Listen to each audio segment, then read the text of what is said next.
Back here on the Rich Eisen Show, one of my favorites. Love listening to him call a game on Fox, fresh off of the Panthers and the Jets getting ready for the Patriots and the Browns on Fox is three-time Super Bowl champ Mark Schlereth. Good to see you, Mark. How are you, sir?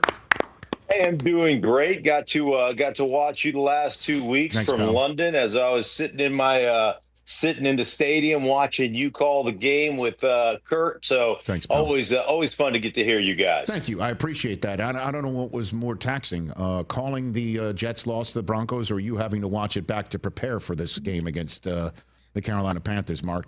What did the game look like watching it back? It looked as bad as you think it looked. It's really interesting. I will say this: the Jets defensively, they're legitimate, man. Yeah. They can play on the defensive side of the ball. They're really, really good. Unfortunately, offensively, they are. I'll just be kind and say they're a work in progress. Here's one of the things I always say, Rich. Yes. Just find one thing that you can do well. I'm not asking for just one thing. Just find one thing that you can do well and do that one thing and then build off of that. Find some ancillary things that you can build off that so you can become tangential in your offense, right? This one thing is the root of what we do. And then we've got a few branches here and there that we can be successful with. But as we speak, there is nothing the Jets offense does well. And I mean nothing. So you got to go back to the drawing board on that one. Let's talk about the rest of the league at this point in time. Mark Schlereth here on the Rich Eisen Show. You have been involved in some tremendous moments in the history of the Denver Broncos, Mark. But watching that fourth quarter comeback on the New York Giants and what happened there in Denver in front of the Broncos faithful is something I've never seen before. And as a matter of fact, NFL teams had won 1,608 consecutive games on leading by 18 or more points with less than 6 minutes remaining in the fourth quarter, as the Giants did. And now those teams are now 0 for their last one. What was that like for a multiple Super Bowl winner for the Denver Broncos to watch that game, Mark? It was incredible because as great as that fourth quarter was, it was equally that bad in the first three quarters. They were pathetic. I mean, they did nothing well, from incomplete passes that were errant throws to lack of blocking on the perimeter, running bubble screens where tight ends and wide receivers are just basically saying, I choose not to block today. And like those things frustrate the heck out of me. So consistent mistakes. The first three plays of the game, play number one for the Broncos, overthrow. Play number two for the Broncos, drop pass. Play number three for the Broncos, missed block at left tackle, forces Bo out of the pocket, and they end up going 3 and out. And that's how the entirety of the first three quarters of the game went. So to all of a sudden be able to execute, for all of a sudden to make the plays that you haven't made the entirety of the game, and for you to hang in there and not just hang your hat and say, hey, man, today wasn't our day. We came back from London. We were exhausted. Whatever the excuse is, whatever the reason is, whatever you want to call it, to be able to come back and win that football game. And my flight was delayed, so I was sitting in New York watching that game play out. And, you know, I'm just surrounded by Giant fans. Oh, boy. And to watch that thing go down and to watch the utter disgust that they have while I was just a little guy in the corner with this joyous look on my face, it was incredible, Rich. Why joy? Joy is because the Broncos thing, right? Not the New York thing, right, Mark? Right. And you know one thing about me. I'm a very, very gracious loser, but I'm an absolute dick when it comes to winning. I'm picking that up about Mark. You know that I was rubbing it in a little bit. Yeah, I couldn't tell from that video you sent to Jets fans a few years ago on the old socials, putting your Super Bowl ring on your middle finger, Mark. I couldn't tell all that years ago. But really, that was just a joyous occasion for Broncos fans. That was I've spoken to multiple Broncos fans since then who still can't believe it. And obviously, they're in the mix right now, brother. I mean, especially since one of their losses was to the 6-1 Colts. the clear best team right now in the AFC, right? Colts are, or your favorites in the Kansas City Chiefs are now finally congealing, sir. What do you think here? I would probably go Kansas City at this point, just because of the history they have, because of the quarterback they have. One thing about the Colts, though, and this is something that to me always resonates, in this fantasy football world that we live in, where it's all about wide receivers, all about tight ends, all about, our quote unquote skill position players. The Indianapolis Colts just absolutely dominate the line of scrimmage, both offensively and defensively. And they're going to be in every game when they do that. I think Shane Steichen is vastly underrated. I think he does a really good job of making things pretty simple for his quarterback. And they're a damn good football team in Indianapolis right now. And I'm telling you, they are. I go back to the Broncos game that they won listen, it never comes down to one play, but the leverage call was ridiculous anyhow, but that's NFL officiating. So, don't put yourself in that position on a 60+ yard field goal. But the bottom line, they're a damn good football team. And it is, for me to watch Daniel Jones all those years struggle in New York and really not play, not play maybe up to the standard or not have the success that you were hoping that he would have, to watch him come into a situation, to go in and compete, to win that job, and then to be lights out over the course of the first 7 games of the season. It's just an amazing story we probably don't talk enough about, Rich, to watch it. And we've seen some reclamation projects, right? Guys that just failed in other places, whether it's Baker Mayfield, Sam Darnold, Daniel Jones. It's really cool to see these guys get a second opportunity, get coached up to figure it out and go out and have great success. I've got Mark Schlereth here on the Rich Eisen Show, and the Colts are going to be taking on the Chiefs later on in the season. That's going to be one to just make a note of. I'll just quickly make a note of it right now. It's Week 12, so that's coming up in about a month. Mark Schlereth here on the Rich Eisen Show, and they're number one. The Colts are number one in the AFC. And you're calling the home day game for the number 2 overall team in the AFC right now, the New England Patriots. I've got a diehard Patriot fan and Chris Brockman in the studio. Chris, do you want to let Schlereth know when the duck boat parade is prior to this weekend's game? Yeah. See, Mark, here's the deal. All the workers are gathering up around Boston. They're changing out the spark plugs. They're replacing the oil. They're making sure everything's well lubed, because the duck boats are back in about... What is it? It's October, 4 months. I thought it's this weekend. Isn't it this weekend? Well, we got to play the season first. Okay. I mean, it's only customary. Interesting. Interesting, Mark. I mean, it's all working. They just went 3 straight on the road. They won all 3 of them. Every last one of them. I don't like your tone, Rich Eisen. Yeah, they probably ought to be undefeated.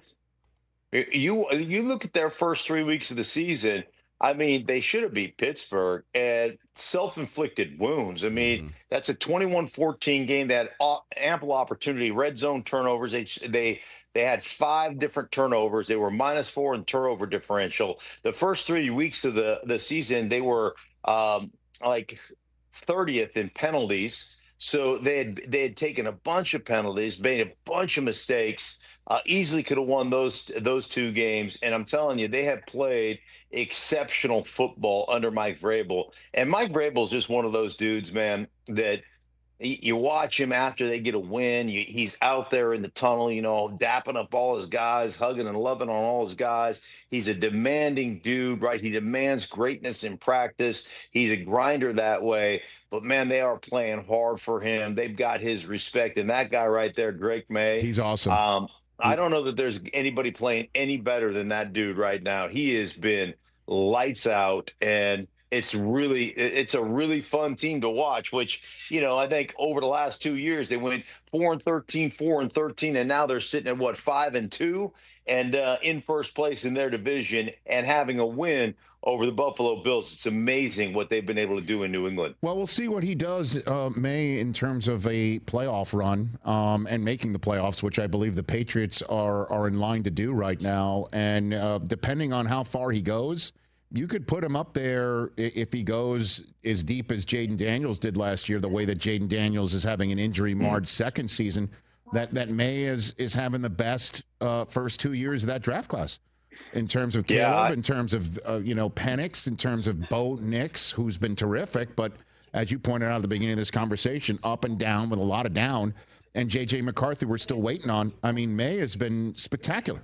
Spectacular. He certainly has. It's really interesting, too, because there are those guys that over the course of their careers have just proven to be unbelievable coordinators or coaches in that regard, and then get to have that opportunity to be a head coach. And for whatever reason, it doesn't go well. And Josh McDaniels is in that realm.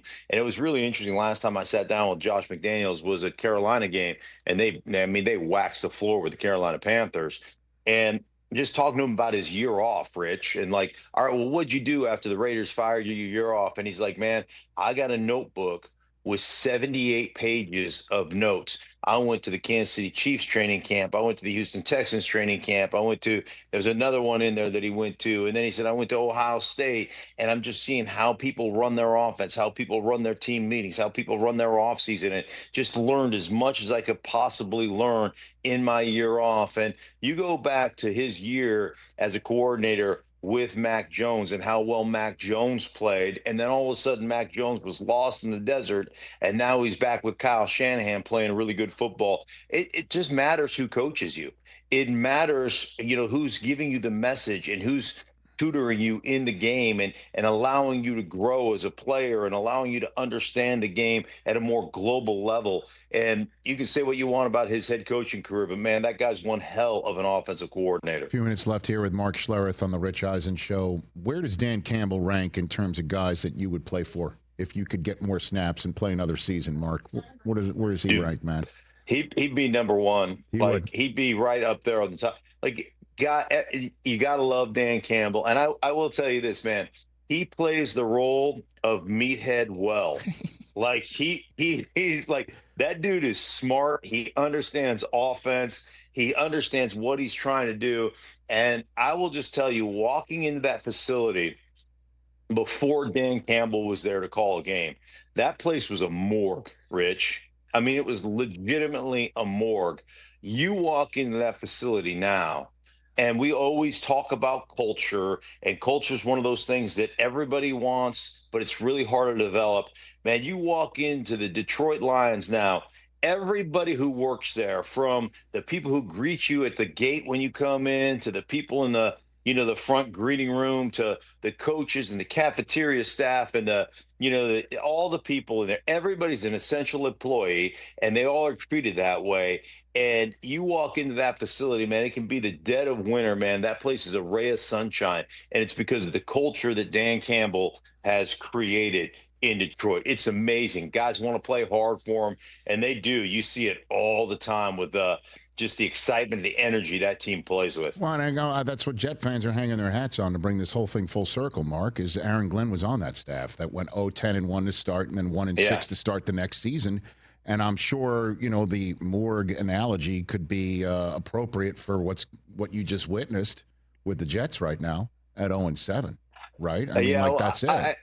Yeah, but I felt like I did feel like going into the Jets facility, man, there's an energy in that facility. And Aaron Glenn is a good dude, man. He knows football. And I think they feel pretty confident. I think the players that I talked to, and I talked to a handful of them both on Sunday and both on Friday when I was in that facility, they love it, man.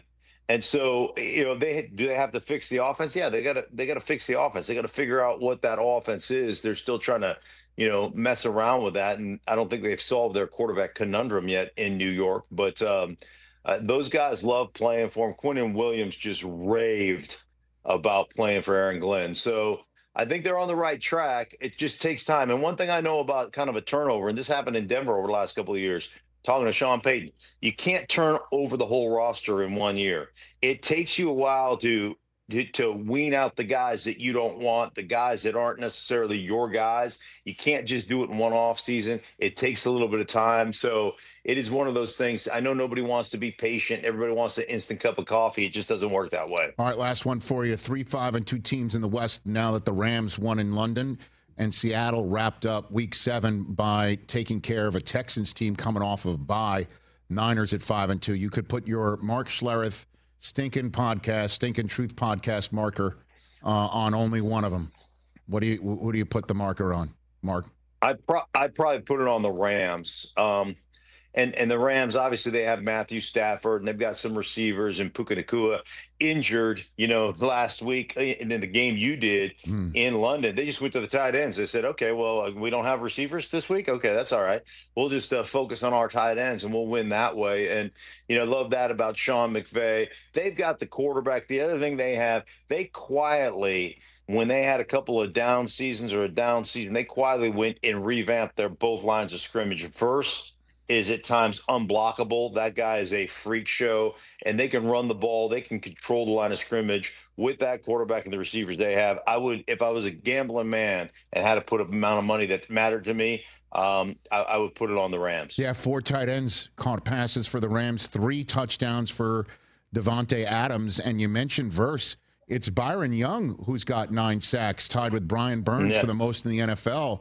He's a monster on the other side of Verse, and Fisk was doing his usual things. Landman is leading the team in tackles, the back end of the defense with Quentin Lake and all of them.